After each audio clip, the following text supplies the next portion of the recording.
पंडित जी, ये अपना जो मोक्ष मार्ग प्रकाशक में 5वां अध्याय चल रहा है। हम्म। ये वो प्रकरण चल रहा है, श्वेतांबर मत का चल रहा है। हाँ। उसमें वो मूर्ति पूजा का निषेध और मंदिर बनवाने का निषेध और ये सब ये करते तो हैं, लेकिन नहीं, इनमें दो होते हैं ना, ढूंढक मत की बात चल रही है। देखो, श्वेतांबरों में एक तो होते हैं मूर्ति पूजक, जो तेरा पंथी कहलाते हैं, उनकी बात पहले हो चुकी। अब दूसरे वालों की बात चल रही है, जिनको ढूंढक यानी ढूंढिया कहा जाता है, स्थानक वासी कहलाता है। वो मंदिर नहीं जाते, वो मंदिर और मूर्ति को नहीं मानते। उसमें भी दो फाड़ हैं, मतलब ऐसा। हाँ, दो नहीं, 200 हैं। हर एक वो अलग अलग गच्छ वाले और वो संप्रदाय वाले बहुत अलग अलग हैं। इनमें भी तरह तरह के, जैसे अपने यहाँ भी तो हो गए ना, कोई किन्हीं को ही मानता है, कोई किन्हीं को ही मानता है, ऐसे इनमें भी कोई बड़ी बात नहीं है ना। तो देखो, ये पंचम काल का प्रभाव ऐसा ही है क्या। संगठन तो होना नहीं है, विघटन जरूर होना है। और वो धर्म के नाम पर विघटन, गजब की बात ये। दिख भी रहा है। हाँ। खैर क्या है, वो तो धीरे धीरे सब होते जाते हैं, दो फाड़ होते जाते हैं, दो के चार, चार के आठ, सब होते जाते हैं, उसमें कोई विशेष बात नहीं।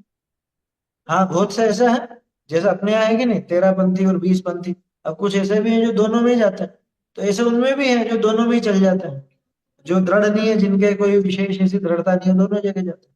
एक एक और बात है, हम लोग जब मतलब स्कूल में पढ़ते थे, हमारे कुछ दोस्त श्वेतांबर भी है, मतलब उस टाइम पर थे। अब तो कोई मित्रता ऐसी मिलना जुलना ही नहीं होता है, काहे की मित्रता। तो वो स्थानकवासी संप्रदाय के थे। तो वो अपने मंदिर तो नहीं जाते, लेकिन वो अन्य मत के मंदिरों में जाते थे। मतलब सोचो तो सही आप, कि यहाँ पे मंदिर मार्गी हम नहीं है, हम स्थानकवासी हैं, तो चल ठीक है, फिर स्थानकवासी रहे।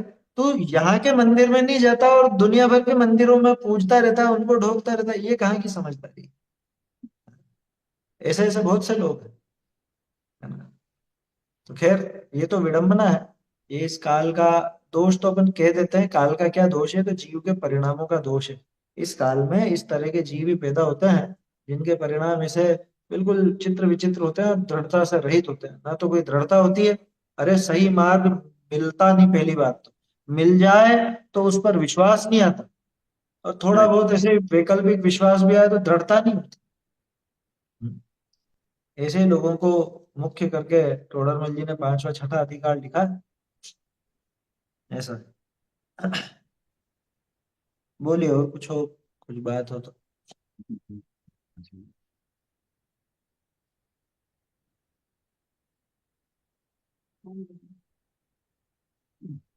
खाली पेड़ लगाया है पानी में, देख लेता हूँ। आवाज सुनाई दे रही। हाँ हाँ, आ रही है, आवाज आ रही है। अरे कल वो युगल जी की क्लिप भेजी थी तो उसमें थोड़ा मेरे को खुलासा चाहिए था। कौन सी वाली। आत्म प्रदेशों वाली। आत्मा का आकार और प्रदेश नहीं होते हैं। नहीं नहीं, उसमें ऐसा थोड़ी ना बोले होंगे कि आकार और प्रदेश नहीं होता। नहीं, आत्मा का अनुभव कैसे होता है? आप जैसे किसी प्रदेश से हम्म। या आकार से आप मानते हो, वो तो है मूर्ति के, तो फिर उसका अनुभव कैसे होगा? हाँ ऐसे शॉर्ट क्लिप थी ना युगल जी हाँ की। हाँ हाँ हाँ हाँ। हाँ, वो तो असल उसका में, मेरे को। वो देखो उसमें यूं होगा। मैंने कल वाली तो नहीं सुनी, वो मैंने फॉरवर्ड करी थी, लेकिन कल सुन नहीं पाया था मैं उसको। उसमें हम्म। ऐसा होगा, क्योंकि वो मुझे ध्यान आ रही है, पहले भी ऐसी बात होती थी कि आत्मा का मतलब जब अनुभव होता है, वही था ना, उसके अंदर अनुभव होता है तो प्रदेश नहीं दिखते या आकार नहीं होता, आकार का ज्ञान नहीं होता। भाई, जैसे यूं समझो कि कोई अंधा व्यक्ति गुड़ खाता है ना। तो गुड़ की डली कैसी है आकार में, अब जन्म से अंधा है, जिसने गुड़ कभी देखा नहीं है, लेकिन वो जीभान पर गुड़ रखता है, तो उसे मिठास का अनुभव होता है या नहीं। कि मिठास का अनुभव तो पूरा होता है। लेकिन गुड़ का आकार कैसा था, रंग कैसा था, या कैसा उसका जो भी बनावट थी, वो तो कुछ ख्याल में आती नहीं उसको। तो वैसा समझना, स्वाद पूरा आता है, अनंत गुणात्मक वस्तु का स्वाद पूरा आता है, लेकिन वो जो आकार है, प्रदेश तो अपने ख्याल में आते नहीं, है ना। क्योंकि आत्मा वैसे भी अमूर्तिक, हमारा ज्ञान तो इतना कमजोर कि मूर्तिक को पकड़ता है और कदाचित अमूर्तिक को भी पकड़ता है, तो आत्मा के आकार को तो पकड़ने वाला है नहीं, है ना। दूसरी बात, अनंत गुणों को अलग अलग नहीं जानते, अनंत गुणों का पूरा मिला हुआ एक स्वाद जरूर ले लेते। इसमें ठंडाई का उदाहरण लगा, जैसे एक बच्चा ठंडाई पीता है, उसे ठंडाई अच्छी लगती है उसको, लेकिन पता नहीं ठंडाई में क्या क्या डाला हो। ठंडाई में दूध भी है, मिश्री भी है, सौंफ भी है, काली मिर्च भी है, और जो भी डलता है, जो भी अपना भक्ष्य पदार्थ है वही डलता है ना। तो उसमें मान लो 10-15 आइटम पड़े, उस बच्चे को कुछ भी मालूम नहीं, उसको तो बस वो स्वाद आ रहा है, वो मजे से स्वाद ले रहा है उससे। तो ऐसे ही छद्मस्त जीव, छद्मस्त क्या है, ये तो 12वें गुण स्थान तक भी यही बात लेना। क्योंकि जो भी आत्मा का अनुभव करेगा, वो आत्मा का जो स्वाद, मतलब उन अनंत गुणों का मिला हुआ स्वाद, उसको स्वाद को तो लेगा, लेकिन अनंत गुण कौन से हैं ये पूछोगे तो वो बता नहीं सकता, क्योंकि अनंत गुण अलग अलग पकड़ में नहीं आएंगे उसे, ना ही आत्मा का आकार उसको पकड़ में आएगा। क्योंकि आकार तो वो केवल ज्ञान होने पर ही मालूम पड़ता है। अमूर्तिक वस्तु का आकार कैसा है, ये तो केवल ज्ञानी के ज्ञान का विषय है, ये अपने ज्ञान का विषय है भी, और अनंत को अपना ज्ञान पकड़ नहीं सकता। तो इसलिए ना तो वो अनंत गुण ऐसे अलग अलग ख्याल में आते हैं, और ना ही वो असंख्य प्रदेश जो हैं, उन असंख्य प्रदेश रूप आकार ख्याल में आता है। तो वो बात चल रही होगी वहां पे, मेरा ऐसा अंदाजा है, पहले भी वो चर्चा सुनी तो है मैंने, मतलब लगभग वहां पे यही बात हुई। क्योंकि पूछने वाला तो ये पूछेगा, साहब ना आकार पकड़ में आ रहा है ना अनंत गुण पकड़ में आ रहा है, फिर कैसा अनुभव हुआ?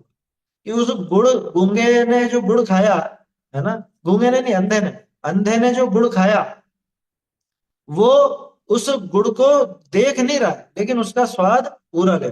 और उस बच्चे ने जो ठंडाई पी, उस बच्चे को कुछ भी नहीं पता कि ठंडाई में क्या क्या डाला हुआ है, लेकिन उसको स्वाद पूरा आ रहा है या नहीं आ रहा है? स्वाद पूरा आ रहा है। हाँ, अमूर्तिक तो है ही सही में, अमूर्तिक है, इस वजह से वो पकड़ में नहीं आता, है ना। देखो, मति शुद्ध ज्ञान अमूर्तिक को विषय तो बनाते हैं, लेकिन इस तरह से नहीं बनाते कि उसका आकार वाकार जानने में आए।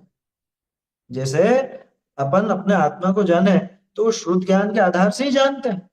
आखिर में शुद्ध ज्ञान ही चल रहा था जब आत्मा में लीन हुआ, तो वो शुद्ध ज्ञान से आत्मा को यानी अमूर्तिक को जान तो लिया, लेकिन क्या वो आकार पकड़ में आएगा? ये आकार तो पकड़ में आने वाला नहीं, है ना, ना अनंत प्रदेश पकड़ में आने वाला है। तो वो बात वहां पर होगी, अनुभव कैसा रहता है, बाकी पूरा मैंने सुना नहीं है, मेरे ख्याल से यही होगा, है ना। चलो, बढ़िया है। वो बाबूजी की ऐसी बहुत सारी हैं छोटी छोटी, अब बनाते रहते हैं बहुत लोग, पहले हमने भी खूब सारी बनाई, अभी अपने और साथी भी हैं, कोई बेंगलोर में है, कोई इंदौर में है, कोई कहाँ है, कोई कहाँ, बनाते रहते हैं अलग अलग। तो आप भी लोग सुनो, कभी भी कुछ चीज अच्छी लगे तो नोट करके रख लेना चाहिए। मैं तो पहले क्या करता था, एक डायरी रखता था, और कोई प्रवचन जैसे सुना, तो सुनते तो इससे ही थे, मोबाइल से, तो मोबाइल में नोट करके रख लेते थे, इतने सेकंड पे, इतने मिनट इतने सेकंड पे ये बात है, बस फिर बाद में उसकी चाहो तो क्लिपिंग बना लो, चाहे नोट करके रख लो अलग से। तो वो एक अच्छी पद्धति रहती है, बाद में भी कभी सुनना हो ना तो अपन वो फटाक से सुन लो। और कई बार पूरे प्रवचन का वो वैसा असर नहीं होता जैसा एक छोटी सी क्लिपिंग का हो जाता है, कई बार होता है ऐसा, क्योंकि जो लगने वाली बात होती है वो उसमें आ जाती है, ऐसा है। बढ़िया है, बाबूजी ने तो बहुत, मतलब देखो, ऐसी महिमा आती है अपने को तो कि गजब का ऐसा पुण्य का अपना उदय है। कैसे कैसे लोग मिल गए अपने को, कुंद कुंदाचार्य मिल गए, अमृत चंद्राचार्य मिल गए, तोड़रमल जी मिल गए, और भी मिले, ये तो मुख्य मुख्य के नाम ले रहा हूं मैं। फिर इस युग की देखो तो गुरुदेव जैसे मिल गए, हैं? कैसा कैसा विषय खोलते हैं, कैसा विषय खोलते हैं एक एक चीज का। और ये वास्तव में ऐसा है कि समय सार जी आदि ये सब ग्रंथ कोई पहले नहीं पढ़े गए हो ऐसी बात नहीं, लेकिन ऐसी व्याख्या और इस तरह का खुलासा निश्चय व्यवहार नए को लेकर के किसी और ने नहीं किया। फिर उनके बाद युगल जी बाबू जी मिल गए। तो मुझे तो नहीं लगता कि कोई कसर अब बाकी रही अपने को कोई तत्व की बात समझने में। मतलब इतने सब लोगों का संयोग जो अपने को मिला है ना, कुंद कुंदाचार्य देव, अमृत चंद्राचार्य देव, टोडर मल जी, फिर अभी गुरुदेव और बाबूजी। अब इनके बाद अगर कोई बात समझ में नहीं आए तो फिर तो पता नहीं किससे समझ में आएगी, आए समझ में, ऐसा है। खैर, वैसे बाहरी निमित्तों से किसी को भी समझ में नहीं आती है, समझ में तो जब अपनी योग्यता पकती है तभी आती है। लेकिन होता है ना, मुख्य लोग जो, मतलब जिनसे मुख्य रूप से समझ में आ जाए, जो तत्व का ऐसा खुलासा कर दे, तो ऐसे लोगों को मतलब अपन प्राप्त कर चुके हैं, मिल चुके हैं अपने को वो सब। ऐसा है। बोलो।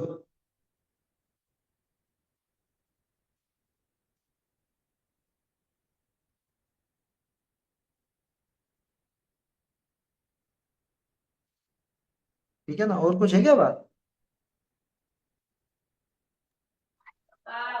ज्ञान सम्यक होने पर भी श्रद्धा सम्यक क्यों नहीं हो पाती है?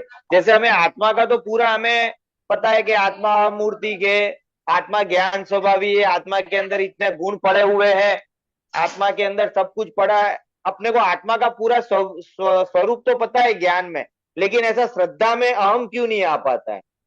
रुचि, रुचि उधर की बराबर नहीं है ना, इसलिए। अच्छा, एक जो शुरू में बोले ना, वो लाइन में थोड़ा सुधार कर। ज्ञान सम्यक होने पर भी श्रद्धा सम्यक क्यों नहीं होती है, ये बात ही गलत है। ज्ञान तो सम्यक ही तब होता है जब श्रद्धा सम्यक हो।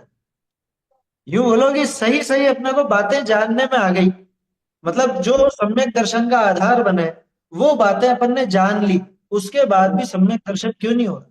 क्योंकि उसकी पर प्रतीति। पकड़ते तो ज्ञान ही है ना, जैसे ज्ञान है हाँ, वही आत्मा को पकड़ेगा। ज्ञान ही पकड़ेगा, बिल्कुल सही बात है। मुख्य ज्ञान का ही काम है। देखो टोडर मल जी भी बार बार महिमा गाते हैं ना, वो ज्ञान की गाते हैं, तत्व विचार की गाते हैं वो। तत्व विचार माने वो ज्ञान ही। उस तत्व विचार के आधार पर ही श्रद्धान होगा। देखो श्रद्धा का काम हमेशा सिर्फ मोहर लगाने का है और कुछ भी नहीं। श्रद्धा का काम सिर्फ अहम करने का। किस पर? कि ज्ञान ने जो जाना, ज्ञान ने जिसको सामने रखा, बस श्रद्धा उस पर मोहर लगा देवे, या अपने उस उदाहरण के रूप में कहे तो वरमाला पहना देवे, है अहम कर लेवे, तो बस वो श्रद्धा सम्यक होगी। श्रद्धा के सम्यक होते ही ज्ञान सम्यक होगा। क्यों नहीं होती है सम्यक? तो रुचि की कमजोरी से। रुचि की कमजोरी क्या कहें, विपरीतता कह लो, रुचि की विपरीतता। अभी वैसी रुचि नहीं हुई है कि जैसी होनी चाहिए, इस वजह से वो सम्यक बना आता नहीं। जान तो सब लेते हैं, जैसे अभी जिसको तैरना सीखना है, फिर तैरने का उदाहरण बराबर नहीं, क्योंकि उसमें तो उतरना पड़ेगा।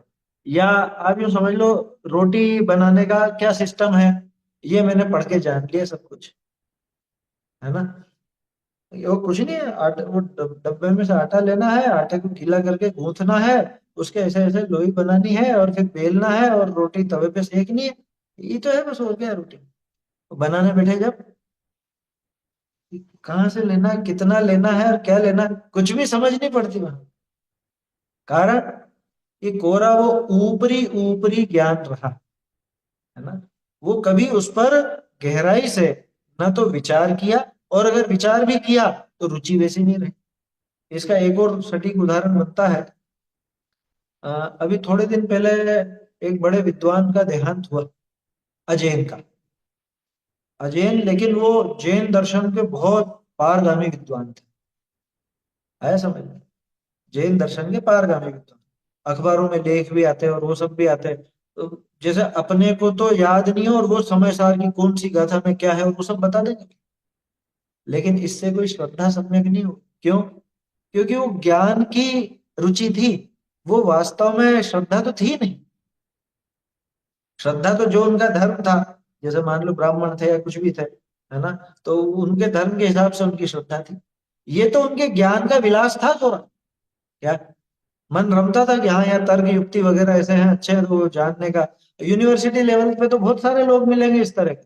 क्या अपन समय सार की बात करते हैं ना, जैसा अभी कहा कि भाई ये भी जान लिया, ये भी जान लिया, आत्मा शुद्ध बुद्ध है, ये सब भी जान लिया, तो ये तो कोरा अक्षरों से जाना, शब्दों से जाना। इसको अपन ने विचार करके, और ऐसा यही मैं हूं, ऐसा अनुभव करने का प्रयास कहाँ किया।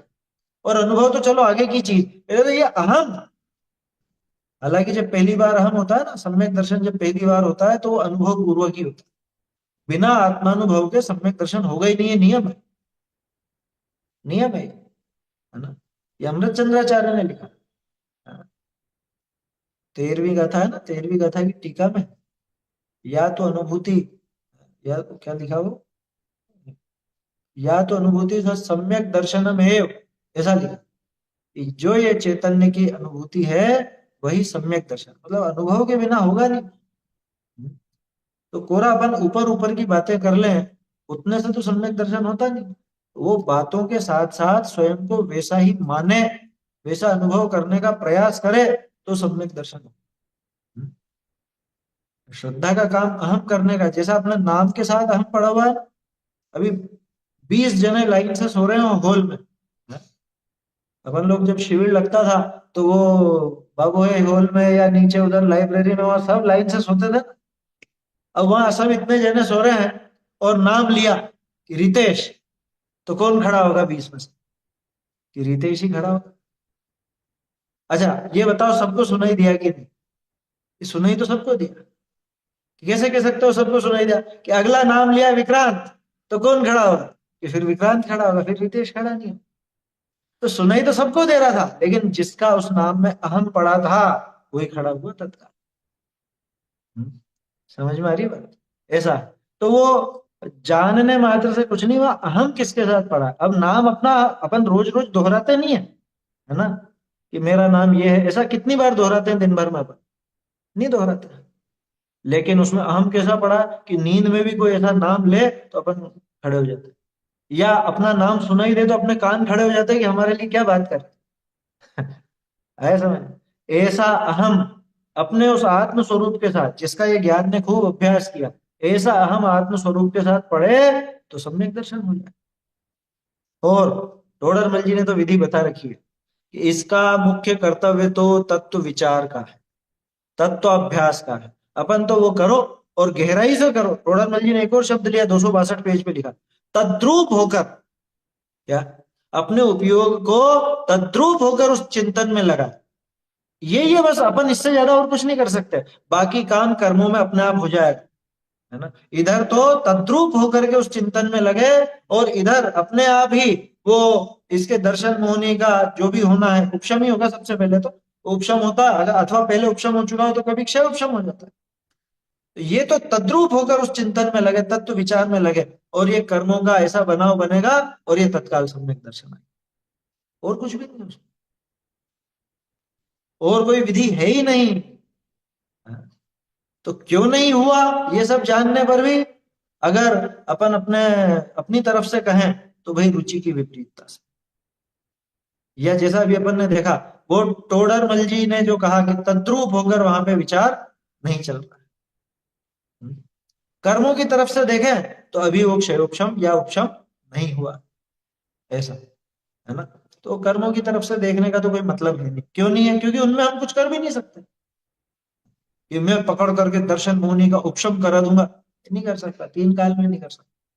अपने हाथ की बात तो तद्रूप होकर उस विचार में लगे, वो अपन करें, सम्यक दर्शन अपने आप आए। दूसरी बात, सम्यक दर्शन के पीछे भागने से कभी सम्यक दर्शन नहीं आए। सम्यक दर्शन जिसको विषय बनाता है, उस आत्म स्वरूप के पीछे, मतलब वही मैं हूं, वो तद्रूप होकर के उसमें लगे तो सम्यक दर्शन अपने आप आए। उसी का नाम तो सम्यक दर्शन है। अरे रुचि को ही श्रद्धान कहा गया। रुचि, प्रतीति, श्रद्धा, सम्यक दर्शन, ये सब एक ही तो नाम, एक ही नाम है सब। ऐसी अगाध रुचि हो तो वो हो जाता है, ऐसी बात है। ठीक है ना? चलिए, हो गया, समय भी हो गया अपना।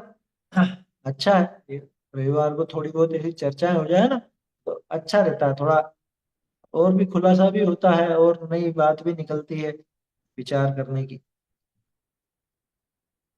चलिए समाप्त करें।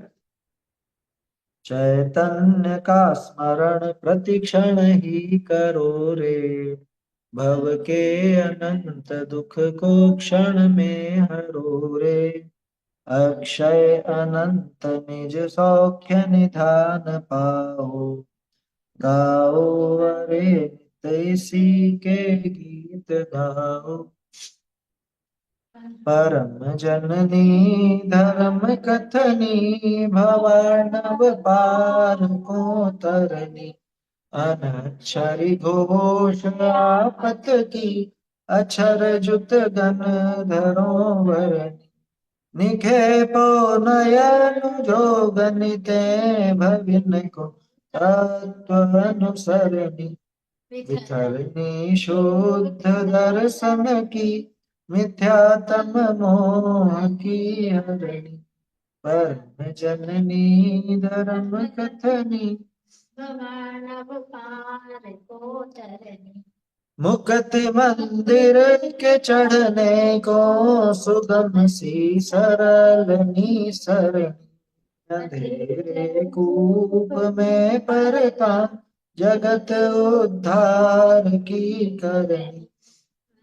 जननी धर्म कथनी भवानव पार को तरणी। तृषा के ताप में तन को तृषा के ताप में तन को करत अमृत वचन झरनी। कथंचित वाद आदरणी अवर एकांत परिहरणी। परम जननी धर्म कथनी भवानव पार को तरनी। तेरा अनुभव करत मोको बनत आनंद उर भरनी। फिरो संसार दुखिया गही अब आए तुम सरनी। परम जननी धर्म कथनी भवानव पार को तरनी। अरज बुध जन की सुन जननी हरो मेरी जन्म मरनी। नमो कर जोरी मन वचित लगा के शीस को धरनी। परम जननी धर्म कथनी भवानव पार को तरनी। अनक्षरी घोष आपत की